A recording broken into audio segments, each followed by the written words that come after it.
So this fall, I started volunteering at the VA here in Gainesville in order to get experience for nursing school.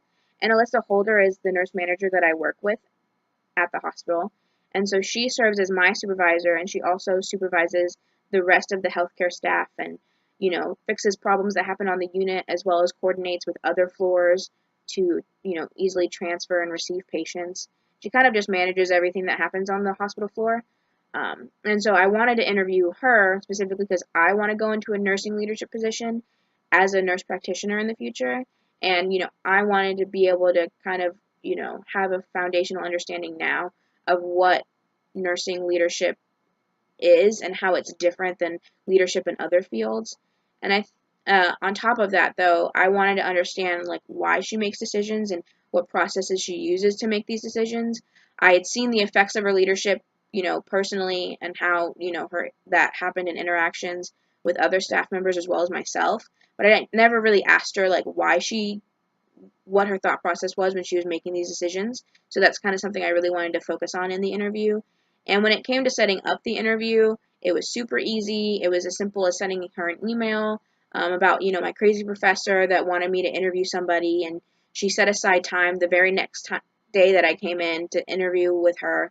The interview itself was pretty casual because we have, a pretty personal relationship with one another. And so it really was just me and her sitting across from each other in her office. She was eating a snack, and I was just asking her questions and kind of getting her opinion on different things and, just taking notes while I talked with her. So I knew a little bit about Alyssa going into the interview, but there's definitely like three things that stuck out a lot during the interview itself. I would say one thing I noticed was just how passionate she really is about connecting with her staff. Talking about connecting with staff and, putting staff needs first was something she mentioned at every stage of the interview. One thing she really mentioned was that she makes it a point to individually talk to staff one-on-one multiple times a day. That's something I've noticed while she makes her rounds working at the VA as well. And additionally, that she always talks about, putting, her staff needs, making sure her staff's needs are provided for. And that's something that I think was really unique to her.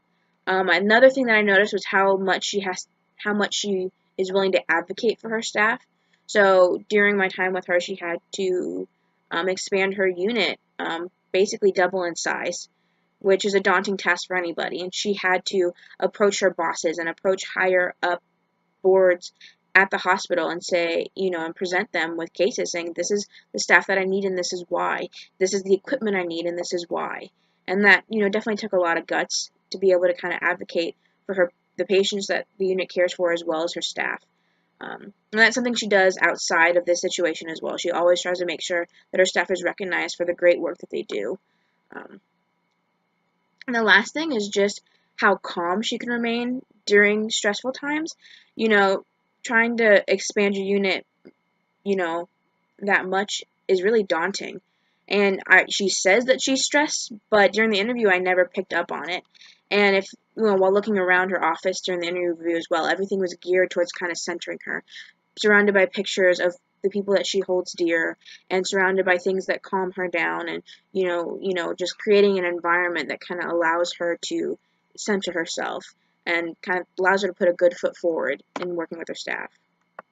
Out of the theories we've discussed in class, I really think Alyssa's leadership style fits really well with servant leadership as well as authentic leadership.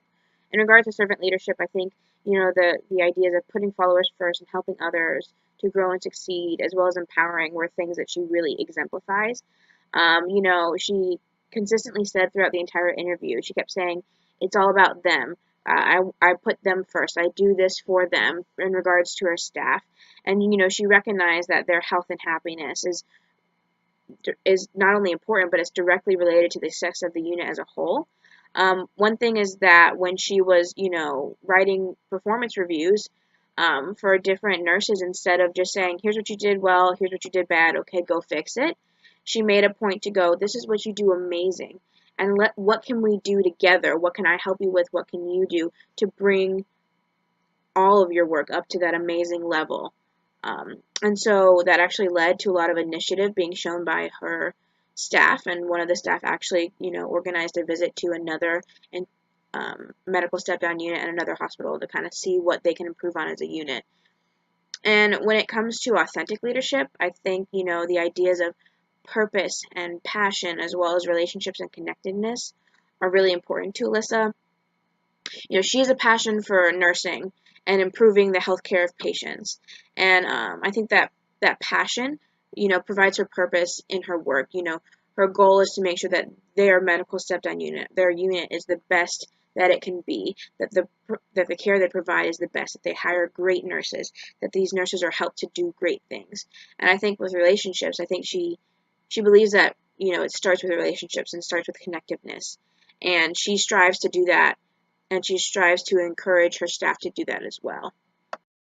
One thing I really took away after interviewing Alyssa was how much intention there is behind her actions. When she officially became nurse manager, she started wearing business attire instead of scrubs. She explained that she wanted to visually represent that she had gotten the position, as well as show that she respected the position and that she therefore needed the respect due to the position as well. She did this because she was facing a very large age gap between her and her staff. Most of her staff was twice her age, and she wanted to do everything in her power to overcome that challenge. And so every action that she did had that goal in mind. Another thing was just how much initiative she shows. So she was one of the first assistant nurse managers in the hospital. She kind of trailblazed the rules for that position. And now as a nurse manager, she's trying to create an education, process that teaches assistant nurse managers how to really run a unit so that they can do it when the nurse manager can't be there. She's trying to spread this throughout the hospital as well. And lastly, I think just seeing how well she handled challenges. She came into this position without a lot of support. The last nurse manager left pretty suddenly, and no one was able to tell her why. And when she came back, she, had to, without support, still continue to be a support system for her staff. I think just her leadership style, focusing on passion and purpose and supporting her followers is what really allowed that transition to happen seamlessly. So Alyssa's philosophy on how she schedules her staff was really interesting. She basically flat out said that when it comes to, giving her nurses a days off, that she gives them all the time that they ask for. And that was something that kind of stuck out to me. And that's something that she started back when she was an assistant nurse manager. She explained that before they had this policy, that basically they had one of the highest rates of nurses calling in sick. And that now that the policy is there, they have one of the lowest in the hospital. And another thing that she kind of shared with me was a piece of advice that she was given. And the statement that she told me was that, nurse managers only see 20% of the lives of our staff. And that's something that she has really tried to make a foundation of her leadership. And that's something that she, calls on when she is experiencing nurses who, have a bad day or, and aren't themselves every day or maybe make mistakes. She has to understand that, she doesn't know everything that's happening in the other 80% of their lives, and that nurses are really more than just what they, do on the floor. And I think another big thing was that, her philosophy going into, discipline. So she said, that she was going to be fair and honest. And, that's something that, discipline was something that the previous nurse manager completely avoided. And so Alyssa shared with me that one of the biggest things that she had to address was there was a verbal argument that happened around midnight, recently, about a month ago. And she had to, get the staff together and address this argument and address, the behavior and what was expected of them. And so she went out and contacted Hospital Human Resources and wrote a memorandum that she had all of her nurses sign. And she also opened up the document to her nurses and said, is there something more that you want to see? And so, while requesting that input, I think she really got more buy-in from her staff. I really enjoyed interviewing Alyssa. I think it gave me a foundation for what healthcare leadership should look like, as well as teaching me a lot about things like intention and purpose that I can apply to my leadership in the future.